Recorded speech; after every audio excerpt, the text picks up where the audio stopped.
पुरुष बलात्कार, शील भंग, हिंसा आदि अपनी पाशविक प्रवृत्तियों पर काबू पाने में समर्थ क्यों नहीं हो पाता है? यश कोहली यह प्रश्न जटिल है। इसकी जड़ों में जाना होगा। शायद जड़ों तक जाने की तुम्हारी स्वयं भी हिम्मत न हो।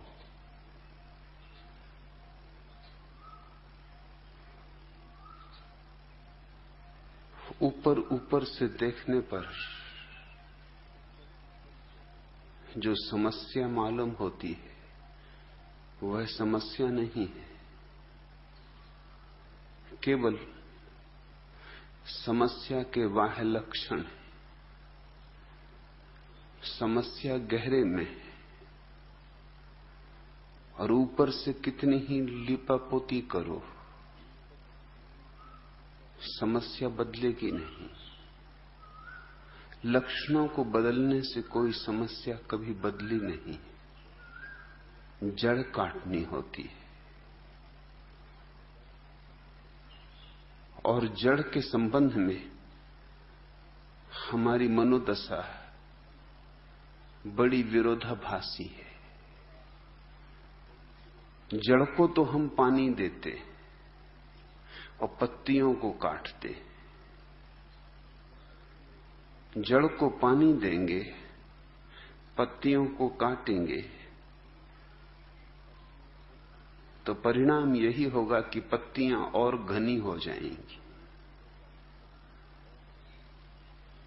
इस देश में 5000 वर्षों से सदाचार की शिक्षा दी जा रही है।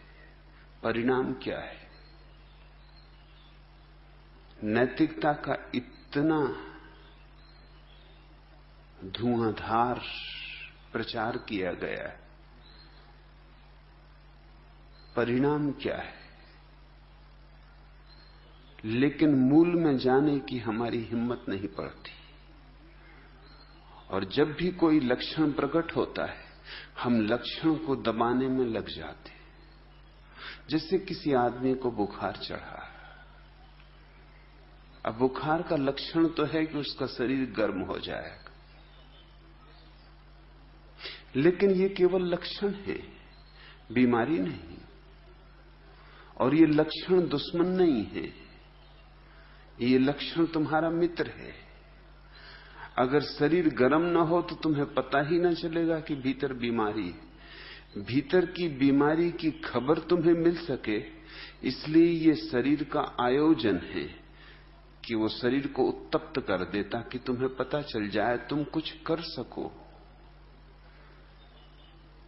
लेकिन ऐसे मूढ़ हैं, और हम उन मूढ़ों में अग्रणी हैं इस पृथ्वी पर, कि हम इस लक्षण को बीमारी समझ लेंगे। तो फिर डुबाओ आदमी को ठंडे पानी में, बर्फीले पानी में, ताकि शरीर ठंडा हो जाए।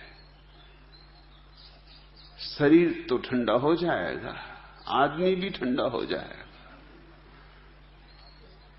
समस्या तो नहीं मिटेगी, बीमारी तो नहीं मिटेगी, बीमार मिट जाएगा। यही हम कर रहे हैं। इस समय जोर से चर्चा है, क्योंकि ये दुर्घटनाएं रोज बढ़ती जा रही हैं। ऐसा कहना शायद ठीक नहीं, ये होती तो रोज रही हैं। लेकिन अखबारों के प्रचार, रेडियो के प्रचार, टेलीविजन के प्रचार, आधुनिक समस्याओं को तत्क्षण सारे देश में पहुंचा देने की सुविधा का परिणाम ये हुआ है कि हमें समस्याओं के प्रति जल्दी से खबर मिल जाती। ये समस्याएं पुरानी हैं, नई कुछ भी नहीं, सदा होती रही, लेकिन पता ही नहीं चलता था। आज पता चलने लगा है। तो सारे देश के मन के सामने ये प्रश्न है। तुम्हारा प्रश्न यश कोहली महत्वपूर्ण है, लेकिन मुझे पता नहीं तुम कहां तक इसकी जड़ में जाने की तैयारी रखते हो, क्योंकि तुम्हारे प्रश्न में ही मुझे ऐसे संकेत मिलते हैं कि शायद जड़ में तुम जा ना सकोगे। जैसे पहली बात, तुम इन वृत्तियों को पाश्विक वृत्ति कहते हो। पाश्विक वृत्ति कहना ही इन वृत्तियों को दबाने का उपाय है, बदलने का नहीं। सदियों से हमने इन वृत्तियों को पाश्विक कहा है, जैसे कि पाश्विक कह देने से बस निंदा हो गई। यह तुमसे किसने कहा कि कोई वृत्ति पाश्विक हो तो निंदित हो जाती? पशु को भी भूख लगती, तुम्हें भी भूख लगती, तो भूख पाश्विक हो गई। पशु को भी प्यास लगती, तुम्हें भी प्यास लगती, तो प्यास पाश्विक हो गई। पशु भी सोता है, तुम भी सोते हो, तो सोना पाश्विक हो गया। और पशु भी जीता है और तुम भी जीते हो, तो जीना पाश्विक हो गया। तो फिर पशु जो करता है वह तुम मत करना, नहीं तो पाश्विक हो जाओगे। तब तो बड़ी मुश्किल हो जाएगी, तब तो सांस भी ना ले सकोगे। सांस लेना भी पाश्विक है। उठना, बैठना, चलना सब पाश्विक है। फिर पाश्विक क्या नहीं?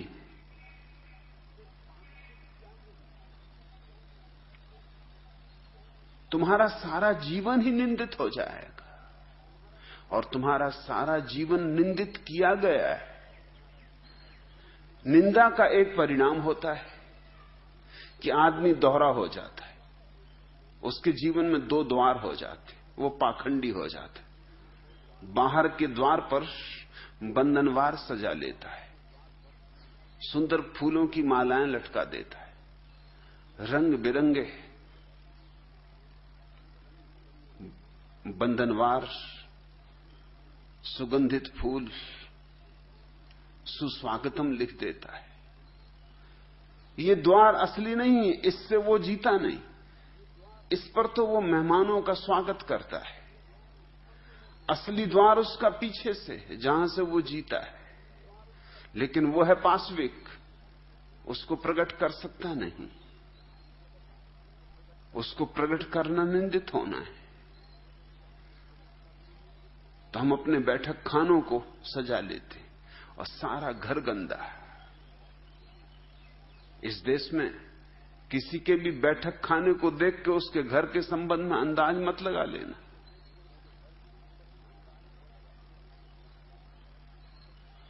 और बैठक खाने में कोई जीता है? बैठक खाने में तो बस मेहमानों से मिलने का इंतजाम रहता है। बैठक खाने जीने के लिए नहीं होते। जहां जीता है वहां गंदगी है, जहां जीता है वहां सब कूड़ा करकट। सब बैठक खाने का कूड़ा करकट हटाकर सारे घर में इकट्ठा कर लिया है। वहां असली जिंदगी है। और बैठक खाना तो केवल दिखावा है। वो तो हाथी के दांत दिखाने के और खाने के और। आदमी की जिंदगी दोहरी हो गई। पाश्विक कहोगे तो दोहरी हो ही जाएगी। आखिर कौन चाहता है कि कहे कि मैं पशु हूं?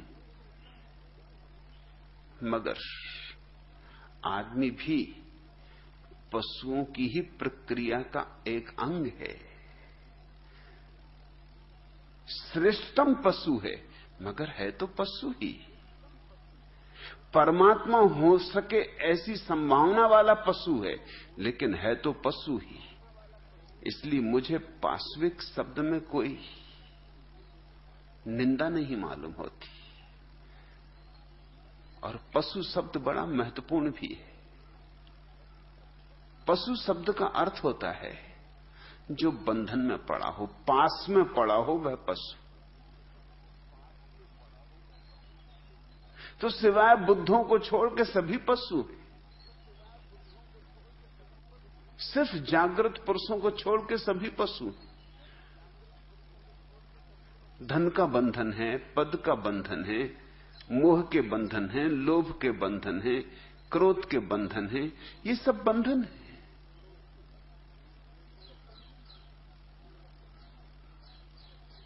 इस पृथ्वी पर बहुत थोड़े से ही मनुष्य हुए हैं जो पशुता के पार गए।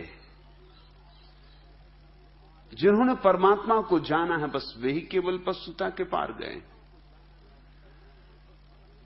बाकी को तो उचित होगा कि वो अपनी पशुता को स्वीकार करें, क्योंकि स्वीकृति से रूपांतरण हो सकता है। जिस बीमारी को हम स्वीकार करते हैं उसे बदलने के लिए उपाय खोज सकते हैं। अस्वीकार ही कर दिया तो निदान से ही इंकार कर दिया, उपचार कैसे करोगे? यश कोहली, तुम कहते हो पुरुष बलात्कार, शील भंग, हिंसा आदि अपनी पाश्विक वृत्तियों पर कब काबू पाने में समर्थ हो सकेगा? फिर यह भी थोड़ा सोचने जैसा है कि पशुओं में ऐसी वृत्तियां नहीं होती जैसी वृत्तियां तुम में होती। जैसे कोई पशु अपने ही जाति के पशुओं को नहीं मारता सिवाय मनुष्य को छोड़कर। कोई सिंह किसी दूसरे सिंह की हत्या नहीं करता। कोई कुत्ता किसी दूसरे कुत्ते की हत्या नहीं करता। कुत्ते भी इतने गए बीते नहीं होते। आदमी अकेला है जो दूसरे आदमियों को मारता है। इसको तुम पाश्विक कहते हो? कौन पशु ऐसा करता है?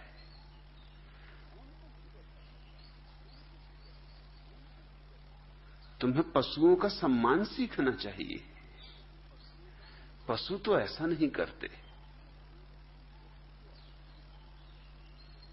यह होता ही नहीं पशुओं की दुनिया में। यह तो बड़ी गैर पाश्विक बात है। अगर पशुता ही बुराई का कारण हो तो मनुष्य बड़े गजब का काम करता है जब वो आदमियों को मारता है, क्योंकि ये गैर पाश्विक काम है। जी खोल के करो, क्योंकि इससे तुम पशुओं से पार जा रहे हो। नीचे गिर रहे हो भला, मगर कम से कम पशु तो नहीं हो।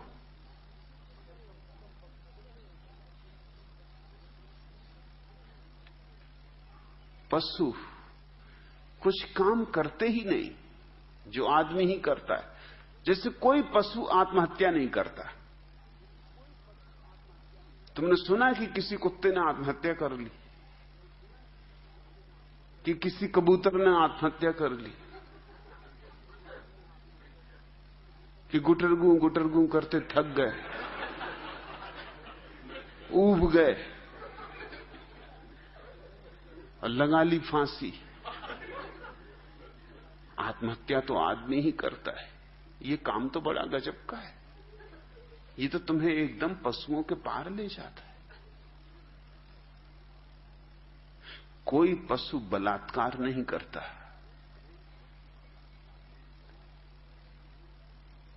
कोई पशु बलात्कार नहीं करता, सिवाय उन पशुओं को छोड़कर जो आदमियों के सत्संग में बिगड़ जाते। अजायब घर में रहने वाले पशुओं की गिनती मैं नहीं कर रहा हूं, या जिन कुत्तों को तुम पाल लेते हो उनकी गिनती मैं नहीं कर रहा हूं। लेकिन प्राकृतिक अवस्था में जंगल में कोई पशु बलात्कार नहीं करता।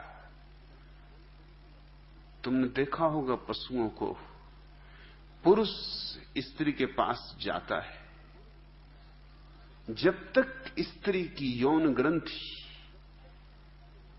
एक विशेष गंध नहीं देती उसे, तब तक वो उससे संभोग नहीं करता। वो जो गंध है वो स्त्री की स्वीकृति है। इसलिए पशु पुरुष स्त्री की योनि को सूंघते, जब तक स्त्री सूचना न दे, स्वीकार न दे, गंध से सूचना देती। एक खास गंध खबर दे देती पुरुष को कि वो राजी है।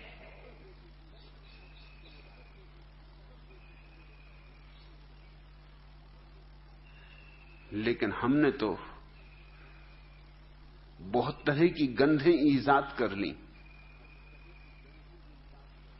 हमने इतनी गंधें ईजाद कर ली हैं कि आज तय करना मुश्किल है कि कौन सी गंध किस व्यक्ति की सहज गंध है।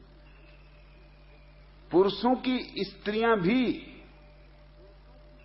जब किसी पुरुष में उत्सुक होती हैं संभोग के लिए, तो उनकी योनि से वैसी ही गंध उठती है जैसी गंध पशुओं की योनियों से उठती।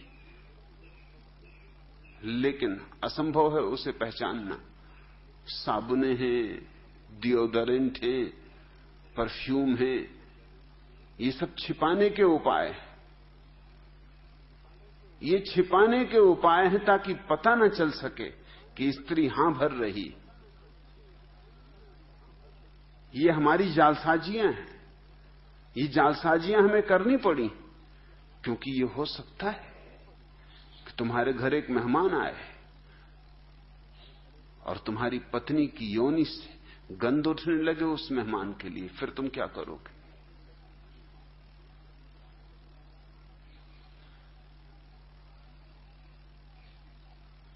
नियमों का, कानूनों का कोई बंधन प्रकृति पर नहीं।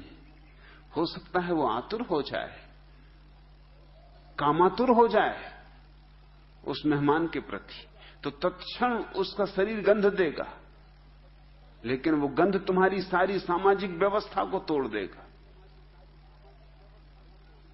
तो उस गंध को छिपाना जरूरी है। तो हम गंधों की परतें लेपे हुए हैं अपने ऊपर, फिर उनके ऊपर वस्त्रों को लपेटे हुए ताकि पता ना चल सके। तो ऊपर ऊपर शिष्टाचार चलता रहेगा। अब जैसे अगर कोई पुरुष किसी स्त्री में उत्सुक हो जाए तो उसकी जन्नेन्द्री तत्क्षण खबर दे देगी कि वो उत्सुक हो गया है। इसलिए वस्त्रों में ढांक के रखना जरूरी है ताकि ऊपर ऊपर वो शिष्टाचार बताता रहे और भीतर भीतर जलता रहे काम अग्नि में। हमने मनुष्य को अप्राकृतिक कर दिया है, पाश्विक नहीं, अप्राकृतिक। कोई पशु अजायब घरों को छोड़ के होमोसेक्सुअल नहीं होते, समलैंगिक नहीं होते। हां, अजायब घरों में हो जाते। अजायब घर की अजीब स्थिति, इसलिए तो उसको अजायब घर कहते। अब बंदरों को बंदरों के साथ रख दिया, उनको बंदरियां मिलती नहीं।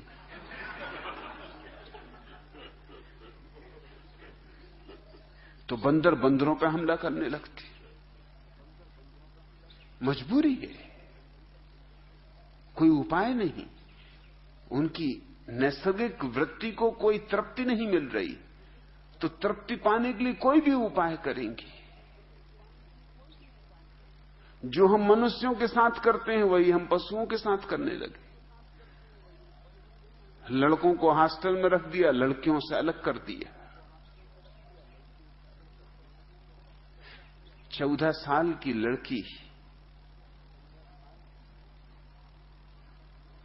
मां बनने के योग्य हो गई, उसके शरीर की ग्रंथियां संभोग के लिए योग्य हो गई। 14 साल का युवक संभोग के योग्य हो गया। अब इन दोनों को हमने अजायब घरों में बंद कर दिया।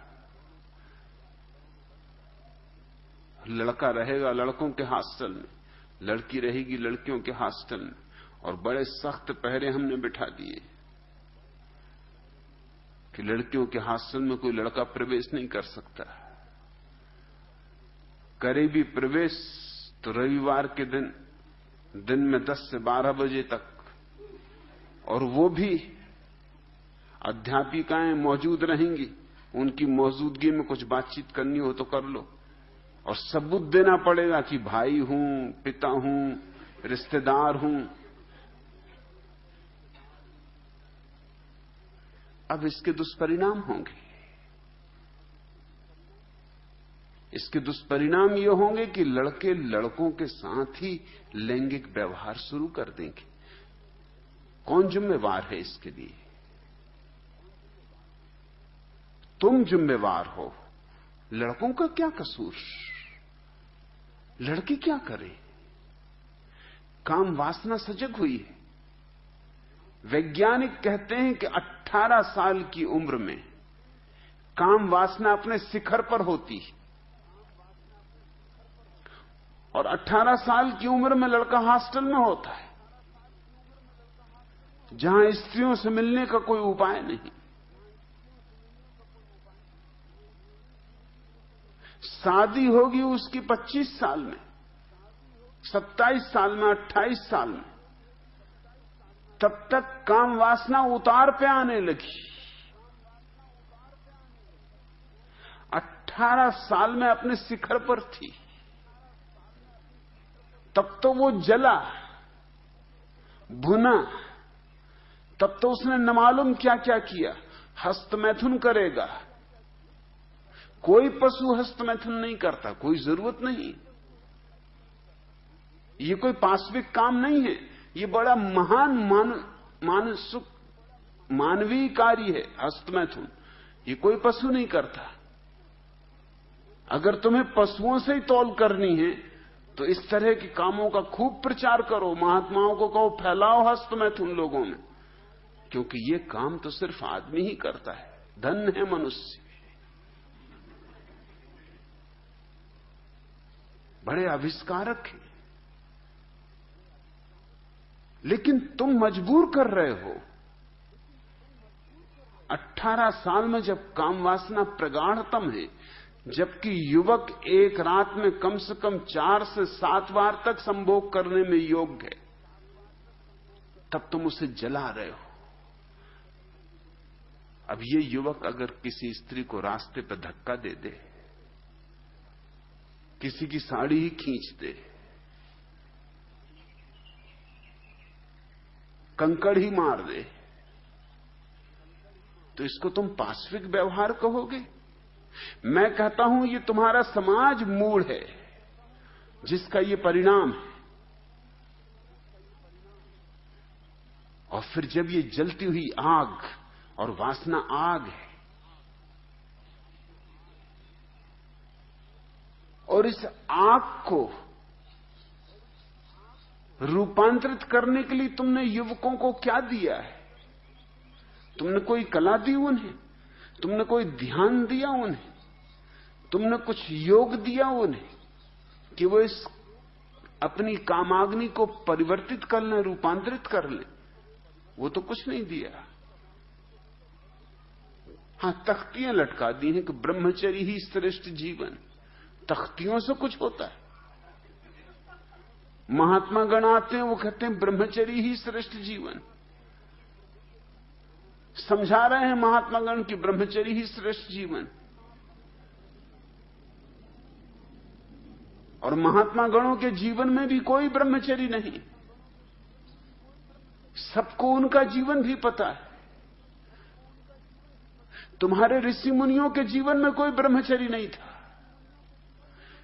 छोड़ो ऋषि मुनियों के, तुम्हारे देवी देवताओं के जीवन में कोई ब्रह्मचर्य नहीं।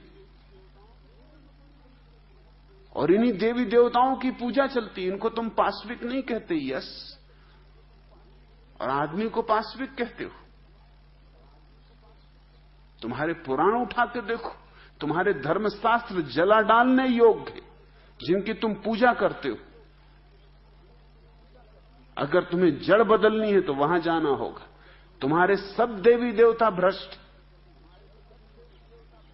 स्वर्ग में तुम्हारे देवता करते क्या हैं? नचा रहे हैं अप्सराओं को। उर्वशी नाच रही, मेनका नाच रही,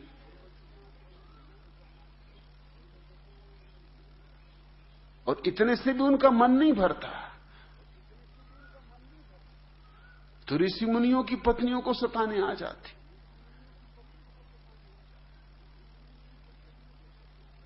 चंद्रमा उतर आता है छिप के किसी ऋषि की, बेचारे ऋषि गए हैं नहाने ब्रह्म मुहूर्त में। तब मैं समझा कि क्यों ऋषियों को ब्रह्म मुहूर्त में नहाने भेजते। भेज दिया अंधेरे में नहाने उनको, तो देवी देवता आ गए। अब देवता हैं तो वो तो कोई भी चमत्कार करे, तो वो ऋषि के वेश में आ गए। पत्नी समझी कि पतिदेव लौट आए। वो तो बाद में पता चला जब पतिदेव लौटे नहा धो के, मगर तब तक सब मामला खत्म ही हो चुका है। चंद्रमा उनकी स्त्री की इज्जत लूट के चले गए। ये तुम्हारे देवी देवता हैं, तुम जरा अपने सारी देवी देवताओं की लिस्ट तो बनाओ और उनके नाम के आसपास उनके कृत्यों का उल्लेख तो करो। तुम चकित हो जाओगे। इनकी तुम पूजा कर रहे हो, सदियों से इनका गुणगान कर रहे हो, तुम्हारे वेद इनकी स्थितियों से भरे। हे इंद्र देवता, हे चंद्रदेव, हे सूर्य देव, मगर इनकी कारगुजारियां तो देखो।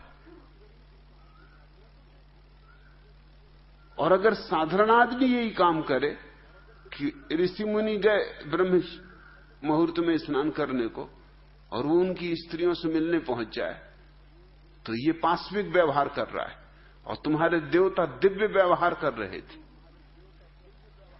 ये दोहरे मापदंड छोड़ने होंगे, ये बेईमानी छोड़नी होगी।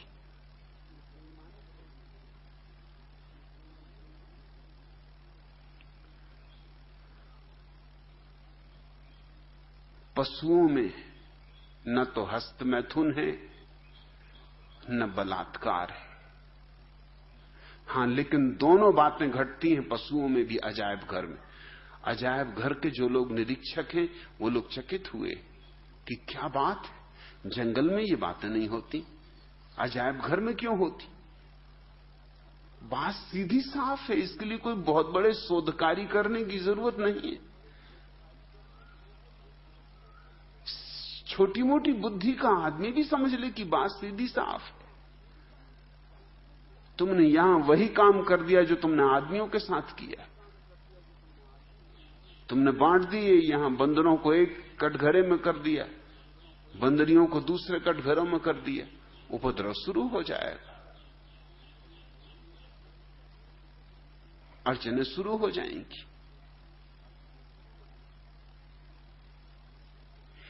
स्त्रियां भी हस्त मैथुन में पड़ जाती, मगर स्त्रियां पकड़ी नहीं जाती, उतनी आसानी से नहीं पकड़ी जा सकती जितनी आसानी से पुरुष पकड़े जा सकते। क्योंकि स्त्रियों की जो यौन यंत्र की व्यवस्था है वो आंतरिक है, पुरुषों की यौन यंत्र की व्यवस्था बाह्य है, वो जल्दी पकड़े जा सकते। इसलिए लोग सोचते हैं आमतौर से, अगर दो पुरुषों में बहुत दोस्ती हो और गले में हाथ डाल के और फिल्मी गीत गाते हुए तुम उनको जाते देखो तो शक होता है, मगर दो स्त्रियां खूब सहेली हों गहरी तो तुम्हें शक नहीं होता। क्यों? उनको कहते वो सहेलियां हैं, और ये पुरुष, इन पर शक होने लगता है। लेकिन जो इन पुरुषों में हो रहा है वही स्त्रियों में हो रहा है, कुछ फर्क नहीं। ये दमित वासना मार्ग खोज रही, ये वासना इतने मार्ग खोज सकती है कि आदमियों की तो बात छोड़ दो, ये वासना पशुओं तक अपने को पहुंचा सकती। चरवाहे अक्सर पकड़े गए हैं पशुओं के साथ संभोग करते, मगर सिर्फ चरवाहे। करेंगे क्या? अब कोई चरवाहा जिंदगी भर भेड़ों को ही चराता रहे,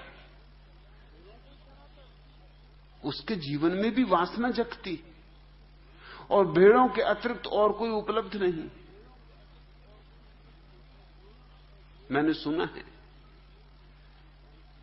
कि एक चरवाहे ने,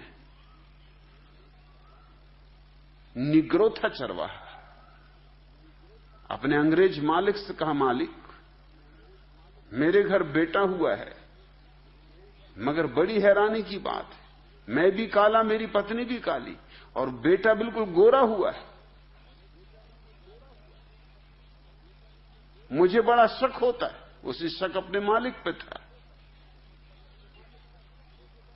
क्योंकि मैं तो दिन भर चला जाता हूं जंगल तुम्हारी भेड़ें चराने, पत्नी घर छूट जाती, मैं जवाब चाहता हूं इसका, ये कैसे हो सका? मालिक ने कहा, अरे तू नाहक गर्म हुआ जा रहा है, ये तो कई दफा हो जाता, तूने देखा होगा काली भेड़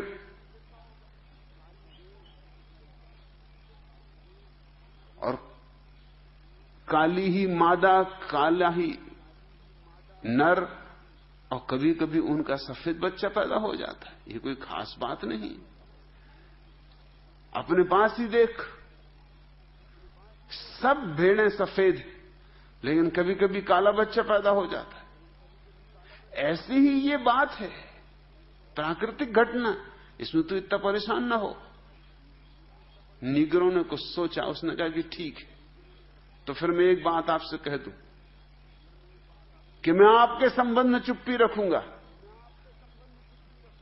और आप अगर भेड़ों को कभी काला बच्चा पैदा हो तो उनके संबंध में चुप्पी रखना। न मैं आपके संबंध में कुछ कहूंगा, ना आप मेरे संबंध में कुछ कहना।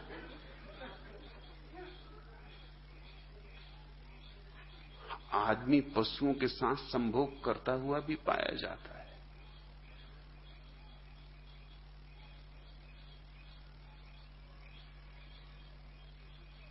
पशु तो ऐसा नहीं करते, इसलिए पाश्विक शब्द में जो निंदा भरी है उसे छोड़ दो। ये पशुओं के साथ अन्याय है। ये तो मनुष्यों की खूबियां हैं, इनमें बेचारे गरीब पशुओं को मत गिनो। और ये मनुष्यों की खूबियां कैसे पैदा हुई, इसके लिए जिम्मेवार कौन है? तुम लोगों को पकड़ लेते हो।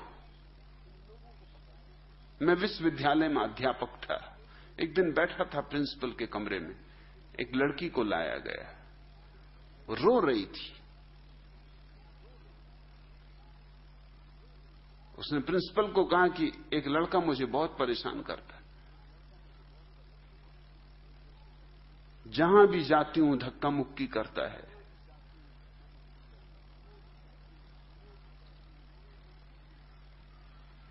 चिट्ठियां लिखता है, मेरा नाम बोर्ड पे लिख देता बड़े बड़े अक्षरों में, दीवालों पे मेरा नाम लिख देता है, फिल्मी गाने लिख लिख के भेजता है। और आज मैं गुजर रही थी तो उसने मुझे पत्थर मारा, ये पत्थर है, कुछ आपको करना पड़ेगा। मैं वहां बैठा था, प्रिंसिपल ने कहा कि आप क्या कहते हैं, क्या करना चाहिए? मैंने उस लड़की की तरफ देखा और मैंने कहा कि मैं तो उससे कुछ बातें पूछता हूं।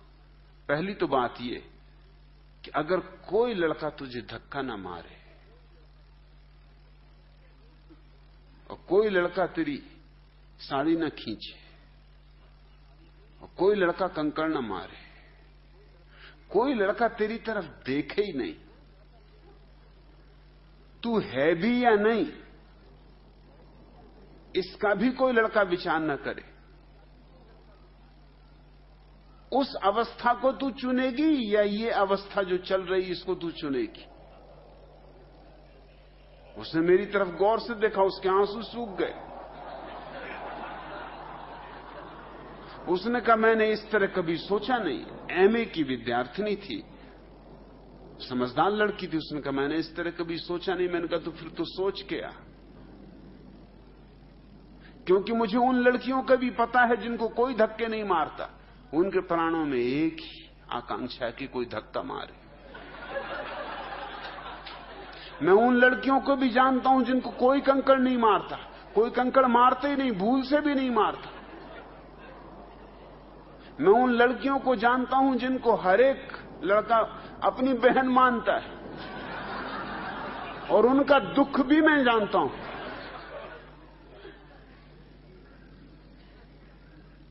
मुझसे एक लड़की ने कहा है कि मैं क्या करूं क्या न करूं, जो देखो वही मुझसे कहता, बहन जी मेरे भाग्य में यही लिखा।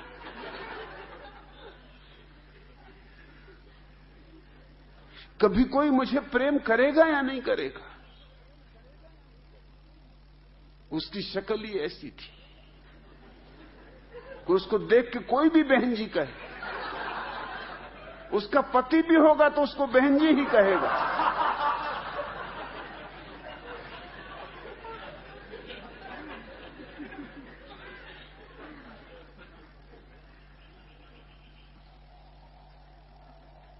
और मैंने पूछा कि लड़के कंकड़ मार रहे हैं,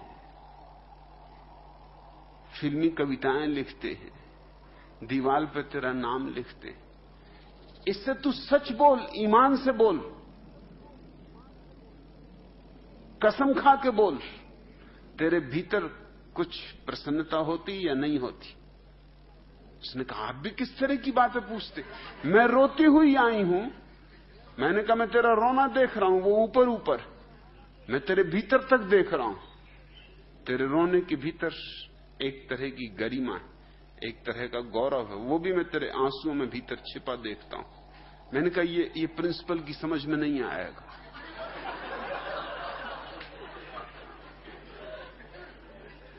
इनकी बुद्धि मारी गई।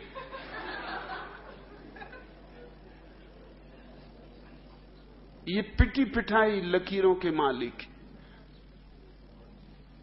ये लकीर के फकीर, इनकी बुद्धि में नहीं घुसेगी बात। लेकिन मैं तुझसे पूछता हूं, तेरी बुद्धि अभी भी इतनी नहीं सड़ गई? तू मुझे साफ साफ कह। उसने कहा, आप कहते हैं तो मुझे स्वीकार करना पड़ता है कि भीतर तो मुझे अच्छा लगता है। तो फिर मैंने कहा, शिकायत किस लिए? असल बात यह है, ये शिकायत करनी भी अच्छी लगती। इस शिकायत से तो पता चलता औरों को भी कि देखो वो लोग पत्थर मार रहे हैं, कि लोग धक्के मार रहे हैं, कि लोग फिल्मी गीत लिख रहे हैं। मैंने सुना है एक कैथोलिक पादरी के पास एक स्त्री हर रविवार को आती थी।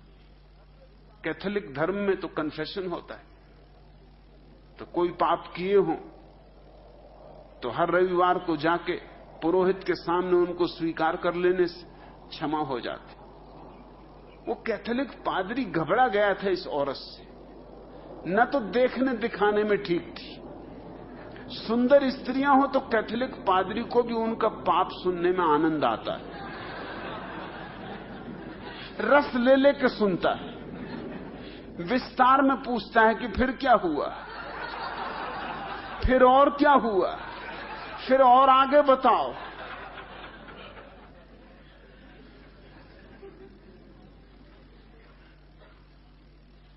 मगर ये उस स्त्री उसकी जान खाए जा रही थी।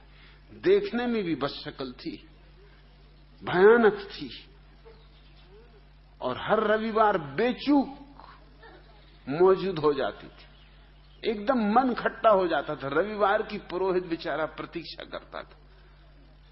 कैथोलिक पुरोहित रविवार की प्रतीक्षा करता। रविवार ही उसका सुख का दिन, क्योंकि रविवार को ही लोग अपने पाप बताने आते। उनमें ज्यादातर स्त्रियां ही होती।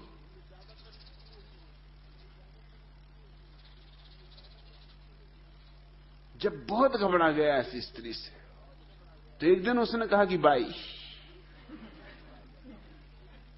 यही पाप तू कितनी दफा सुना चुकी? मैंने तुझसे कितनी दफा कह दिया कि माफ हो गया। ये तो एक ही पाप है, वो भी कोई तुम 30 साल पहले किया था। अब क्या बार बार जिंदगी भर कुछ और भी करेगी कि बस इसी का? मैं भी थक गया। एक ही पाप 30 साल पहले कि किसी पुरुष से उसने प्रेम किया था, वो वही सुनाती। तो तू क्यों सुनाती है? तो कब का माफ हो चुका, अब इसको बार बार सुनाने की जरूरत नहीं। उस स्त्री ने कहा, लेकिन इसे सुनाने में मुझे इतना मजा आता, ऐसा दिल बाग बाग हो जाता। फिर उसके बाद तो कुछ बात घटी ही नहीं, फिर उसके बाद तो कुछ बात बनी ही नहीं, बस जो कुछ है वहीं अटका है। और रविवार की राह देखती हूं, और तो कोई सुनने को राजी भी नहीं। तुमको तो सुनना ही पड़ेगा, और मैं तो जब तक जिंदा हूं तब तक कन्फेशन करूंगी कि मैंने ये पाप किया था कि एक रात एक पुरुष के साथ सोई थी,